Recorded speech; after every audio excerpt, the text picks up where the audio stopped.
రథసప్తమి రోజున జిల్లేడు ఆకుపై రేగిపండు పెట్టుకుని మనం ఎందుకు ఆ స్నానాలను ఆచరిస్తామనేటువంటి దాని గురించి తెలుసుకుందాం. రథసప్తమి అంటే సూర్య భగవానుని యొక్క ఆరాధన.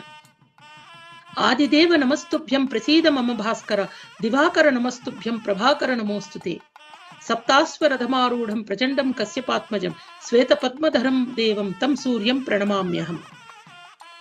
ఈ విధంగా మనం సూర్యుడు ఆరాధిస్తూ ఈ రథసప్తమి నాడు చక్కటి విశేషమైనటువంటి పూజలు చేస్తూ ఉంటాం. అయితే రథసప్తమిని మనము ఆ రోజున జిల్లేడు ఆకు మీద రేగిపండు పెట్టుకుని స్నానం చేస్తారు.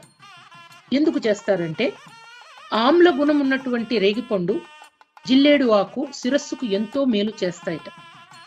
జిల్లేడు ఆకులోని రసాయనాలు జుట్టును గట్టిపరుస్తాయట.